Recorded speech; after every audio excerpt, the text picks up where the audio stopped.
हरि ओम हरे कृष्ण। राम एक ऐसा नाम जिसको केवल उच्चारण करने मात्र से ही अशांत मन को शांति मिल जाती है।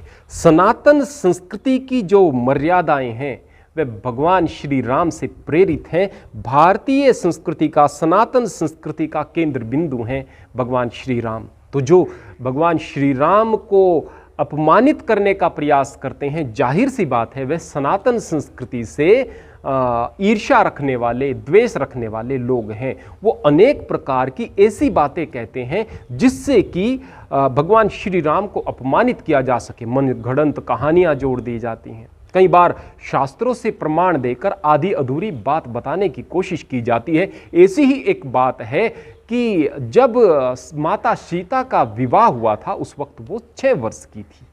बहुत सारे लोगों ने कहा, पीछे मैं अभी देख करके आया हूं, बहुत सारे लोगों ने कहा, अब बार बार चीजें वीडियो सामने आ रही हैं जैसे कि बड़ी बात का पता चल गया है कि वाल्मीकि रामायण में लिखा गया है कि माता सीता का विवाह तो 6 वर्ष की आयु में हुआ था।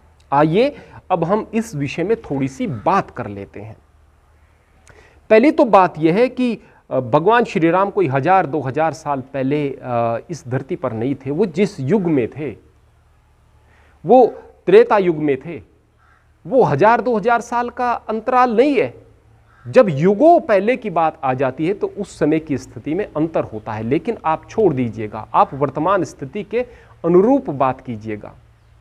यदि वाल्मीकि रामायण में इस बात का जिक्र है कि माता सीता का जिस वक्त विवाह हुआ भगवान श्री राम से उस वक्त उनकी उम्र 6 वर्ष की थी, तो वहां पर यह भी तो बात है कि उस समय भगवान श्री राम की जो उम्र थी वह 13 वर्ष थी।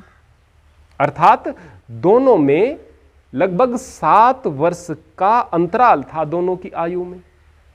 अब वर्तमान परिप्रेक्ष्य में आप देख लीजिएगा, क्या वर्तमान परिप्रेक्ष्य में 7 साल का अंतर लोगों के विवाह में नहीं होता है? बिल्कुल हो जाता है। अब सवाल इस बात का आता है कि वो बाल विवाह क्यों हुआ। अब मैं आपको एक चीज बता दूं, अब से केवल 50-60 साल पहले की बात करें तो हमारे यहाँ पर, हमारे देश में बाल विवाह होते थे। बच्चों के विवाह हो जाते थे, 2-3 वर्ष के थे उस वक्त विवाह हो जाते थे। लेकिन उसका मतलब यह नहीं था कि अब वो पति पत्नी के रूप में एक साथ एक स्थान पर रहने लगेंगे, लड़की अपने ससुराल में रहने लगेगी। नहीं भाई, जब वो विवाह के योग्य वास्तव में शरीर से हो जाती थी उस वक्त उसका गोना होता था। किस समय? उस समय नहीं कि वो जब 10-12 साल की होती थी, नहीं, उस समय जबकि वे 18-20 साल की हुआ करती थी। ऐसा ही वाल्मीकि रामायण में आया हुआ है कि श्री राम के साथ में विवाह माता सीता का तब हुआ जबकि वह 6 वर्ष की थी, लेकिन उसके बाद में वह 12 वर्षों तक अपने पिता विदेह श्री जनक जी के घर पर रही और उसके बाद जब वह 18 वर्ष की हो गई तब अपनी ससुराल को आई।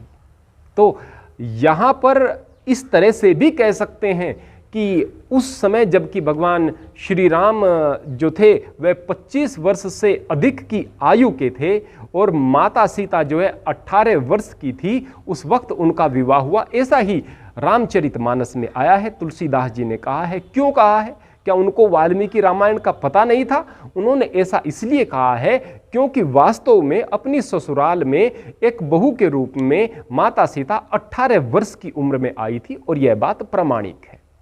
दूसरी बात मैं आप लोगों को बता दूं, अगर ऐसा होता कि माता सीता की उस वक्त उम्र 6 साल होती और श्री राम की उम्र 60 साल होती, श्री राम की उम्र 50 साल होती, तो वास्तव में बात बहुत विचारणीय थी, बात सोचने वाली थी कि इतना गलत काम क्यों हो रहा है। एक इतनी ज़्यादा उम्र का व्यक्ति माता सीता से विवाह कर रहा है, यह बात वास्तव में मर्यादा के विरुद्ध थी। लेकिन श्री राम भी बच्चे थे और माता सीता भी बच्ची थी। और रहा सवाल हमारी संस्कृति में विवाह की उम्र का, आप बार बार इस वर्ण आश्रम स्थिति में देख सकते हैं। वर्ण भी जाति नहीं थे, वर्ण भी योग्यता के अनुसार हो जाते थे। जिस प्रकार वाल्मीकि वे ब्राह्मण कुल में उत्पन्न हुए, लेकिन नियमों को भंग किया तो भंगी हो गए, शूद्र हो गए।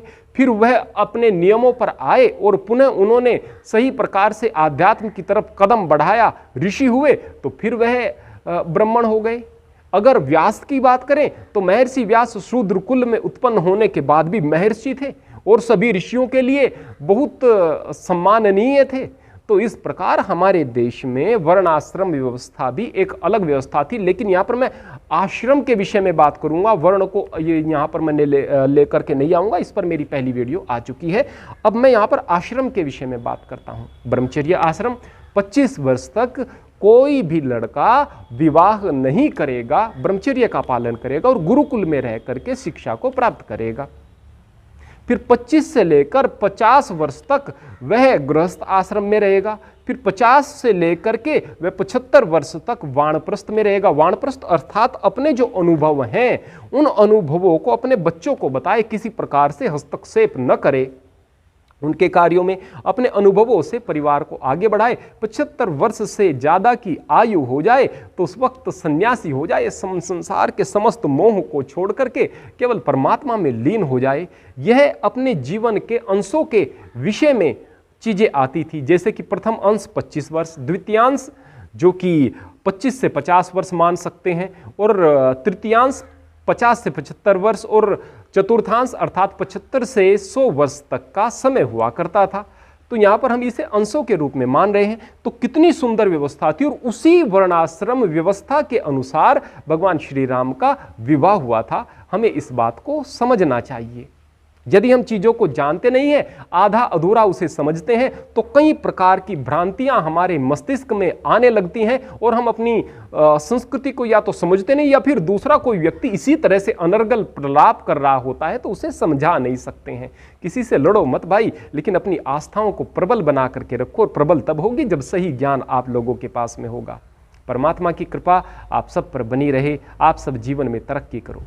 जय श्री राम।